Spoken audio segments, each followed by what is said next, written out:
Hi, my name is Javier, and I am a LINC volunteer reader.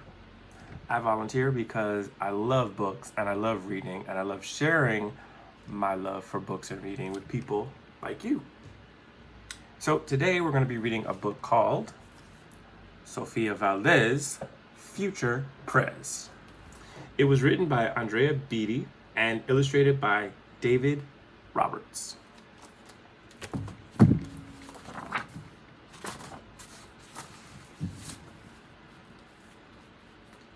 Sofia was a baby who got things done, helping her family before she turned 1.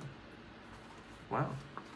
There looks like she's helping her grandpa do some gardening. She and Abuelo went out every week to help elderly friends around Blue River Creek who couldn't get out and about on their own and with no place to gather were stuck home alone.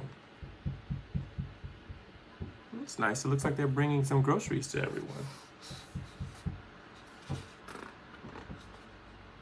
Raking the leaves, taking pets for a walk, or just dropping by for a treat and a talk. Sofia Valdez did as much as she could for her family and friends and her whole neighborhood. A dreamer, a doer, a real-life go-getter. Most people like good, but Sofia liked better. Wow. She does a lot. I mean, leaf raking, walking all those dogs. Let's see, there's 1, 2, 3, 4, 5, 6 dogs at least. Each morning, Abuelo walked Sophie to class. They walked home, again, along Blue River Pass, making plans, munching cookies, Abuelo and girl. Except for that Tuesday when Pup saw the squirrel with a howl. Pup took off, racing all through the town, over, under, beneath, and around. Sofia scrambled to try to keep up with the hollering man and the bellowing pup. Uh-oh. This is going to be a mess.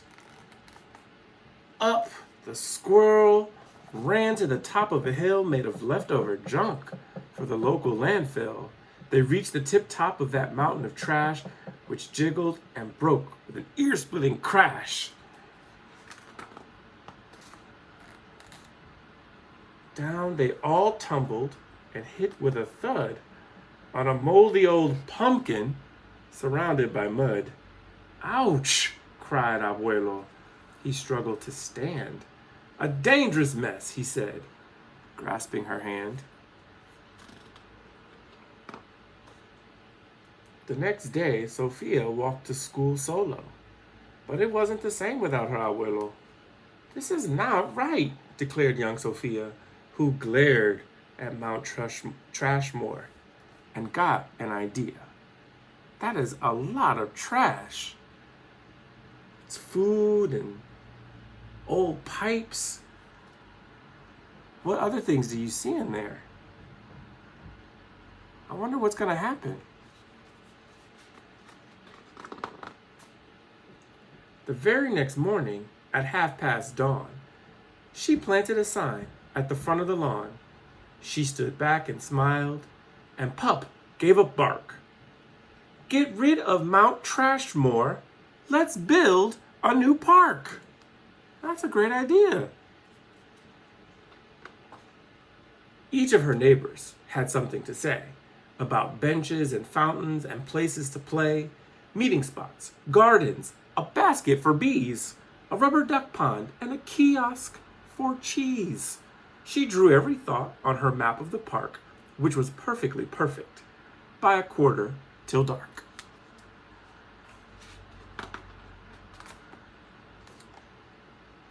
She drifted to sleep in her soft, cozy bed. Then bam! She woke up when a thought smacked her head. Her heart skipped a beat as she realized each one of her neighbors had said, "Let me know when it's done." They all thought Sofia could build it alone. But how could one girl do so much on her own?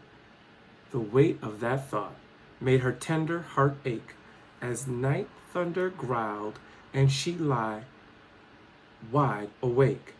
Then dawn brought a storm, and the gloomy sky wept, and the heartsick Sofia finally slept. Uh-oh, she looked so scared. Abuelo baked cookies when Sophie got up. He gave her a bag full and sneaked one to Pup. He blinked back a tear as he hugged his Sofia. For courage, he whispered. Te amo, mi vida. Sophia's knees wobbled. She felt weak inside. She looked at his ankle and quite nearly cried. Though she didn't feel brave or courageous at all, Sofia Valdez went to face City Hall. Wow. Look how big City Hall is and how tiny Sofia is. But I see something encouraging. I see a statue of Ida B. Wells. Do you know who she is? She was a teacher and a journalist and a civil rights activist.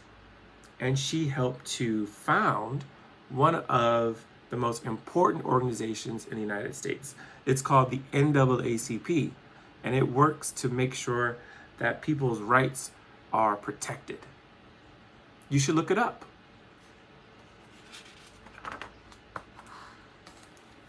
The mayor's office sent her to room 401, the Blue River Creek Department of Fun, which sent her downstairs to room 302, the Office of Duck Ponds and Cool Things to Do, to the Office of Monkeys, the Department of Cheese, the Division of Fountains and Meetings and Bees, then down to the basement, so musty and cramped, where all the town's papers were sorted and stamped.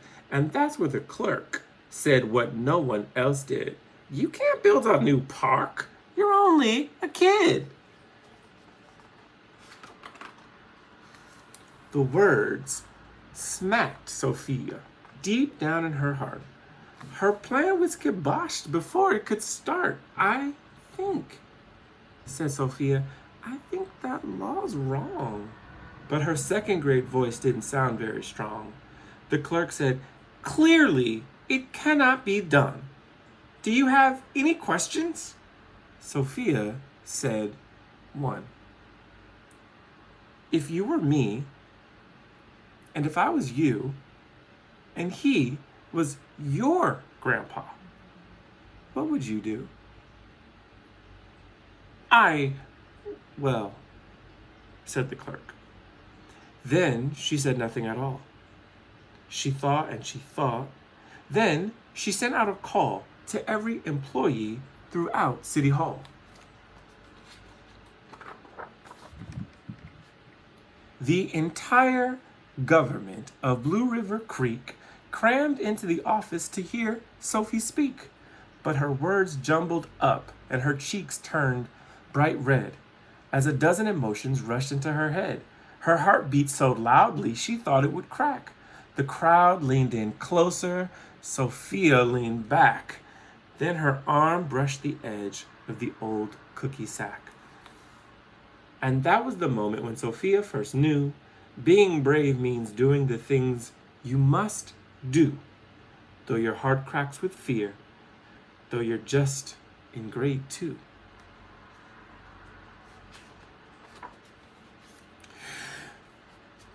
She took a deep breath, looked the mayor in the eye, and though her knees wobbled, she held her head high. Sofia started talking. She spelled out her plan and why it all mattered and how it began. And once she got rolling, she had lots to say about meeting spots, monkeys, and places to play, and other ideas for things they could do to help the town elders and other folks, too. She had thoughts on the library, thoughts on the zoo, and perhaps a way to combine the two. And, all right, cried the mayor.